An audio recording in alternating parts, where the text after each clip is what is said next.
கர்த்தருடைய நாமம் மகிமைப்படுவதாக. இன்றைக்கு தேவன் நமக்கு கொடுக்கிற வேதவசனம், என் குமாரனாகிய இவன் மரித்தான், திரும்பவும் உயிர்த்தான், காணாமற் போனான், திரும்பவும் காணப்பட்டான் என்றான். அப்படியே அவர்கள் சந்தோஷப்பட தொடங்கினார்கள். லூக்கா 15:24. நாம் வாசித்த இந்த உவமை மிகவும் விசேஷித்த உவமை, எல்லாருக்கும் பிடித்த ஒரு உவமை. இந்த உவமையை வேத பண்டிதர்கள் கெட்ட குமாரன் உவமை, ஊதாரி மைந்தனின் உவமை, இளைய குமாரனின் உவமை என பல்வேறு தலைப்புகளை இடுகிறார்கள்.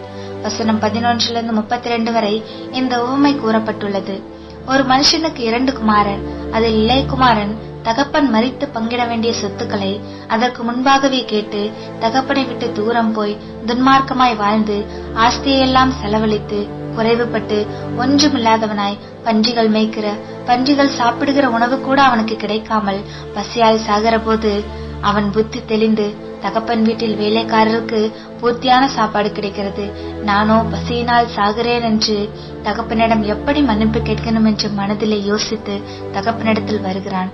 தகப்பன் தூரத்திலே வரும்போதே அவனை கண்டு மனதுருகி ஓடி கழுத்தை கட்டிக்கொண்டு அவனை முத்தம் செய்தான்.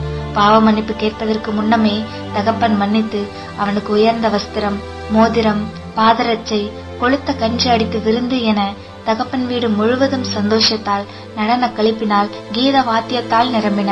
மரித்த இளையகுமாரன் தகப்பன் வீட்டிலே திருப்தி இல்லாமல், சந்தோஷம் இல்லாமல், உலகம்தான் திருப்தியான தகப்பனை விட்டு பிரிந்து ஒன்றன் பின் ஒன்றாக குறைவுபட்டு வாழ்க்கையில் சீரழிந்தான். ஆனால் தகப்பன் வீட்டுக்கு மனம் திரும்பி வரும்போதோ தகப்பன் அவன் பாவத்தை எண்ணாமல் மன்னித்து திரும்பவும் அவனுக்குரிய ஸ்தானத்தை கொடுத்து கனப்படுத்தி சந்தோஷப்படுத்தினார். ஆம், தகப்பன் வீட்டை தவிர எந்த இடத்திலும் சந்தோஷம், திருப்தியும் கிடையாது. ஏசப்பாவின் சமூகத்தில் தான் சந்தோஷமும் திருப்தியும் உண்டு.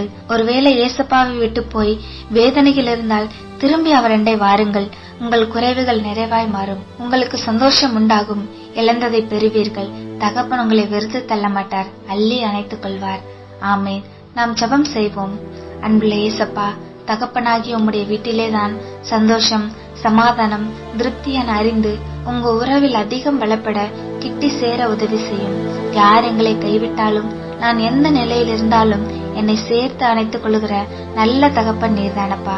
அதற்காய் ஸ்தோத்திரம். இயேசுவின் நாமத்தில் ஜெபிக்கிறோம் எங்கள் நல்ல தகப்பனே. ஆமேன். கர்த்தர் உங்களை ஆசீர்வதிப்பாராக.